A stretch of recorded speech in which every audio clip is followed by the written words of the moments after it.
Hey everyone, in today's video I'm going to show you how to build, in my opinion, one of the best skeleton farms in the game for Bedrock Edition. You can find skeleton spawners pretty easily if you know the seed for your world by going to Chunkbase. It's a website that you can go to, I'll have it linked in the description. But once you find it, make sure to light up the spawner, place a torch on all sides. Now pick the front for your spawner. For me, I'm going to be picking this side, as I'll be having water on the left, running down to the right, which will have a bubble elevator that will go upwards, and they'll drop down right here. You're going to want to dig 4 blocks in all directions, 3 blocks up and 3 blocks down. You'll have a 3 block gap above your spawner, and then a 3 block gap below your spawner.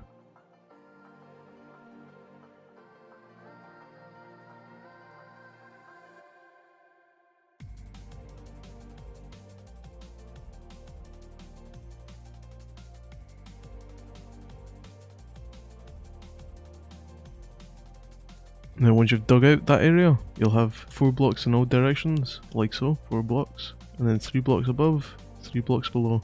Now from here you can decide to decorate your walls, ceiling and floor. You'll have to mine out an extra layer in each direction, which I'm going to do right now anyway. You can use any block of your choice, I'll be using deep slate bricks.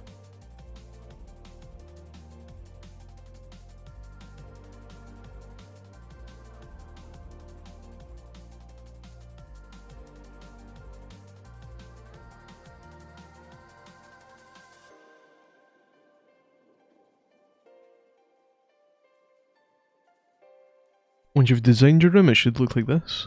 4 blocks in all directions, 3 blocks down and 3 blocks up.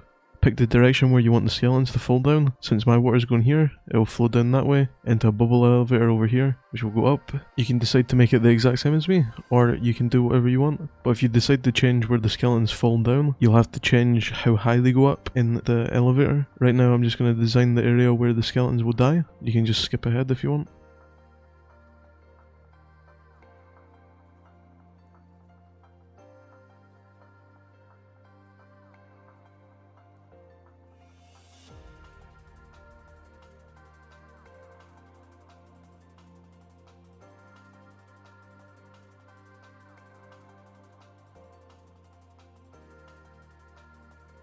And this is the size of the room that you need to make. It's a 9x9 square. If you disregard this wall right here, you can make it even bigger by going that direction, because you're going to have your collection area right here, and if you want more chests, you're going to want to expand that way. Now coming back into your farm, you're going to need the buckets of water. If you don't have a load of buckets of water, you can make an infinite water source by placing 2 buckets of water like so. Place your water on the left side of the wall, all the way along, and you'll see that the water cuts off right here. Break down 1 block, and then place your water at the back of the wall, so the water is flowing towards your killing chamber and collection area. Then you're going to want to dig 2 blocks forward, 3 blocks high. Then where your water ends, break this block, and this block. Then grab yourself any wall block and place it where the water ends again, so that when the skeletons are flowing towards the end of the water, they'll be pushed up onto the end block, like so. You're then going to want to replace this block with a piece of dirt or anything that allows kelp to be placed on it. Place 3 signs like so. Then from your dirt block you're going to want to go up 26 blocks. For me that will be -6 on my Y coordinate.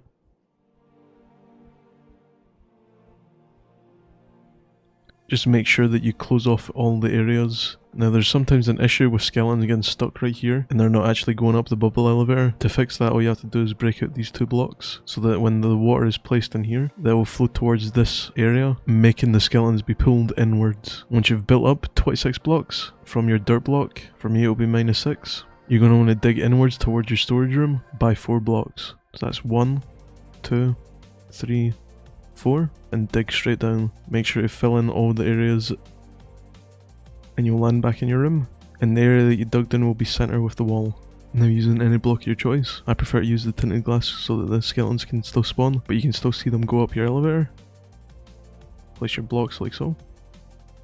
So it's like a tube. Don't forget to place your water at the top of the elevator so that it flows downwards and flows towards the drop area. Place a sign here to stop the water from flowing down, and that will allow the skeletons to fall towards their death. Now to make this a proper elevator, you're going to need kelp so that you can turn all the water into source blocks. So come into your elevator here and you're going to want to place kelp upwards till you reach the top. Make sure that you remove this torch as well. Then you're going to want to come all the way back down and break this kelp. Then replace the dirt with soul sand, so that it creates a bubble elevator. Now for the killing area, it'll have 2 dispensers which will allow you to toggle on and off whether the skeletons will be killed automatically or not. The only downside is if they're getting killed automatically you won't get any XP. On the other hand, you don't even have to do this. This is just preference, and I highly recommend it if you just wanted to AFK it. Now come to where your skeletons are going to drop down, and you're going to want to break out the following blocks. Like so, place in your chests. Then in the back of the chests, place your hoppers. Then on top of the hoppers, place hoppers facing into the wall, all the way along, then 2 hoppers facing into that hopper. You can then refill this wall, but for where your skeletons fall down, I'd recommend placing obsidian if you're looking to repair your pickaxe. Place a campfire here, and a slab right here. This campfire will basically allow the skeletons to die automatically, and to make it toggleable you're going to want to place dispensers on each side, like so. Then you can do whatever design on the front you want. And to make it toggleable, you're going to need some redstone. I'll have all the blocks used in the description below. You're going to want to place your lever here, then come behind the lever, and you're going to want to dig out a wee room. Place a redstone torch here, just behind your lever, block on top, another redstone torch, a sticky piston facing downwards, with a redstone block. A piece of redstone here with another sticky piston with an observer facing in towards the sticky piston so that it outputs in the back. Then place a regular piston, and then you're going to want to place an observer facing in towards the piston so that the face is here. And what this small redstone circuit allows you to do is power this dispenser once and then power this dispenser twice whenever you flip the lever. Just make sure to light it up so that no enemies spawn in here, and then fill it back up. Now in the left dispenser you're going to want to place flint and steel, then in the right dispenser place your water bucket. Then whenever the lever's flipped downwards, the campfire will be lit, and then when you flip the lever upwards, the campfire will be extinguished. And then you can also label it with item frames. The bottom one is flint and steel and the top one is water bucket. And that's you basically done. For this wee area here, I'd recommend putting tinted glass that allows you to stop light going through. Now just destroy all your torches. And don't forget to place a slab on top of your spawner so that it stops skeletons spawning on top of the spawner. Then once you remove all your torches, you can watch all the skeletons spawn. Fill it in with tinted glass to stop light going through. That allows you to light up this area. And as you can see, as you watch the water elevator, the skeletons go upwards. They'll then travel across and fall down right here.